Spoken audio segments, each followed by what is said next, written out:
Hi, this is Joe from Mapamundi, and today I'd like to talk about past tenses in 5 Romance languages, being Portuguese, Spanish, Italian, French, and Romanian. So the 2 tenses that I'd like to compare usage of in these 5 languages are the simple past tense, which is also known as the perfect, the preterite, the passé simple, the passato remoto, and I'd also like to compare that with the present perfect, which we have in all of the Romance languages, but they're used in slightly different ways. So these simple past tenses in these Romance languages, they are direct descendants of the Latin perfect tense, and they oftentimes come out looking a little bit different from the infinitive form because they were forms that were already a little bit irregular in Latin, and so they kind of inherited that irregularity in the Romance languages. If we look at a normal verb that doesn't really change so much, we can see that actually the preterite or simple past forms in the Romance languages, they can be pretty uniform a lot of the time. For example, if I take a word like cantare in Latin, the perfect form would be cantavi. In Portuguese, I have cantei. In Spanish, I have cante. In French, I have chanter. In Italian, I have cantai. And then in Romanian, I have cântai. So those words are pretty similar when you look at them. The ending vowel that we have inherited from the Latin cantavi, it's something that in a lot of languages, it hasn't changed really so much. Obviously, this verb is quite regular, the verb cantare. It's regular, I think, in mostly every form in every Romance language. So there can be a lot more regularity than what I'm showing, but it's just to give you an example of how these forms that are inherited from Latin, they do tend to be somewhat uniform, as opposed to innovated forms which come after the fall of the Roman Empire and after Vulgar Latin already was kind of evolving away into different languages. An example of a verb that is a little bit more irregular than that could be a verb like to do or to make in Latin, which would be facio. And then the perfect form of Latin is feci. And we can see how that irregularity, it does spread to the Romance languages in a way where they're not quite as uniform as the last verb we saw, cantare.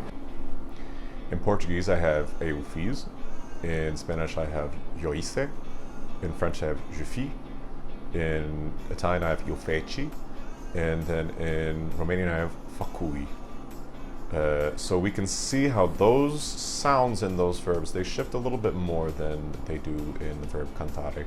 And that's not just because of the vowels, but also because of, obviously, the s sound in the middle being reanalyzed in different ways depending on the Romance language in question.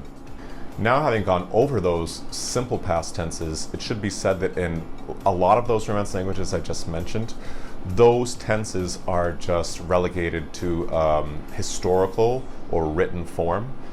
In French, Italian, and Romanian, the simple past tense is not really used in everyday spoken life. It's something that you see in writing in books, or if you're listening to movies and you hear something set in like the medieval times, then they're going to be likely to use past historic or passato remoto forms. But those 2 simple past tense forms, they are still used in Spanish and Portuguese, which Spanish and Portuguese are probably the 2 most related Romance languages of the ones I just mentioned. So it's easy to see how they could match in using those simple past tense forms in spoken as well as written language. Though these simple past tenses, they are still used in Romanian and Italian in regional kind of ways. I've heard that in Sicily and Naples and in southern kind of regions in Italy, they do use the passato remoto in everyday life. I'm not 100% sure about that because some of my friends from Italy have said that they don't use it and they're from those regions.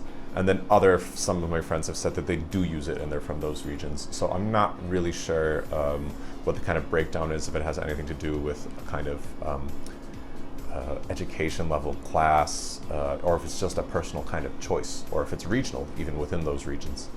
Same thing in Romanian, where one of my Romanian friends told me that the simple past tense is something that's still used in southern Romanian, but she said that it's oftentimes looked down upon as kind of sounding a little bit uneducated in formal speech. So the other tense we have that I'd like to talk about today is the present perfect tense.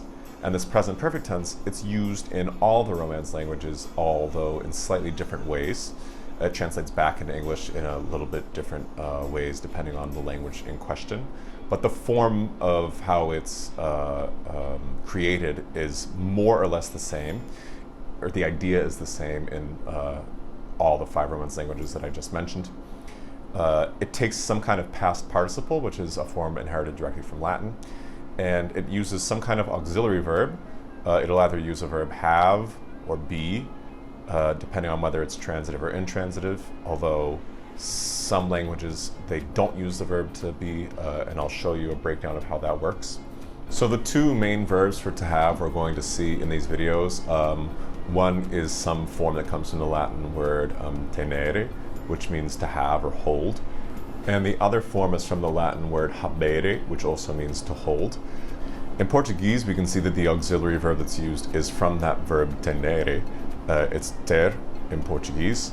And we can see that if you want to use that tense in Portuguese, you would say something like tenho cantado, which means I have been singing.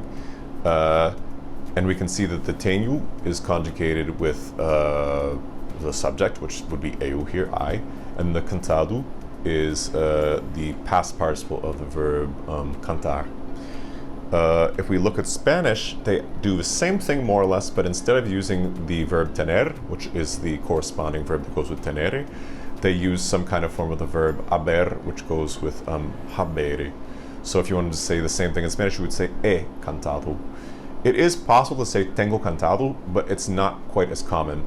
Just like in Portuguese, it's possible to use the verb haver, but it's not the most common way of doing it in Portuguese. In French, they also use the verb avoir, which comes from habere, so you would say j'ai chanté. And in Italian, they also use the verb avere, which comes from habere, which uses ho cantato. In Romanian, they also use the verb that comes from habere, they use avea. And this avea, actually, it's interesting because it has slightly different forms, whether it's being used as the main verb of the sentence or whether it's being used as the auxiliary verb in a perfect form. So if you wanted to say the corresponding sentence that we just heard, ho cantato, j'ai chanté, he cantado, tenho cantado, in Romanian we would say am cantat, which means I have sung. These tenses mean more or less the same thing in every language as we translate them back into English, except in Portuguese, if you say tenho cantado, it doesn't mean I have sung, but it means I have been singing. So it's like something that's been going on repeatedly in the recent past in a repeated kind of way. And if you want to indicate that you did something simply in the past, you just use that preterite tense that we talked about before. Now, there is a large split in these perfect tenses when it comes to whether we use the auxiliary verb of be or have. Portuguese, Spanish, and Romanian, they do not differentiate based on be and have. Have is the auxiliary verb for all the perfect tenses, regardless of what verb it's going with. But in Italian and French, generally, when I have an intransitive verb, I have to use the verb to be to use as the auxiliary verb with the past participle. For example, if I want to say I have gone in Italian, I would take sono andato. So it changes from o to sono, which is from the verb essere, which comes from the Latin esse, which is to be. Same thing in French, I would say je suis allé. And the interesting thing about these tenses is that when you use that construction, you have to make the past participle agree with the subject. So if I'm a woman and I say I've gone, I would say sono andata. In French, I would say je suis allé, which sounds the same, but there's an extra e at the end indicating feminine. Same thing with the plural. If I want to say we went in Italian, I would say siamo andati or siamo andate if we're all women. And then in French, I would also say nous sommes allés or nous sommes allés, depending on whether it's plural or not. The difference in sound in French is not quite as clear, but you have to indicate in writing whether there's an extra e, whether there's an s, to show feminine and plural in that regard. The other Romance languages, they don't make any kind of distinction between that. So to say I have gone in Spanish, it's he ido. You don't need to change the verb because they kind of simplified it a long time ago in that the verb to be is not used in these auxiliary tenses and it's only the verb of to have. I find the variation of these perfect tenses in the Romance languages to be very interesting in that they really have become much more simplified in Spanish, Portuguese, and Romanian, and they are a little bit more complex in Italian and French. Not by a huge amount, but for somebody learning it as a second language, it is kind of like an extra step to think about whether you have to use avere or essere or être or avoir. And then once you use the être or the essere, you have to make sure that the past participle agrees with the subject in question. Also, in those languages where we do have these past participles that can change, like in French and Italian in particular, if we put an object pronoun before the verb avere, we also have to change the past participle to agree. For example, if I said something like, I saw her, in Italian I would say, l'ho vista. So it's la ho vista, and it becomes l'ho vista. I have to change to an a because the la is coming before the verb avere. Same thing in French, I would say, j'ai vu. And there's an E at the end indicating that the person that I saw, or sorry, je l'ai vu. I would say in French, je l'ai vu, which would be I saw her. And you can't really hear much of a difference between vu and vu. I think they're pronounced the exact same. But there is an E at the end that's written to show that there was a feminine object before the verb avoir. So I hope that this video was interesting for you. I find these past participles, how some of them are changeable in other languages and not changeable in other languages in their verbal forms, to be very interesting. Obviously, these past participles, they can change in Spanish, Portuguese, and Romanian, but when they're being used as an adjective, not when they're being used in a verbal form. So if you have any questions or comments, I would love to hear them. Sound off below.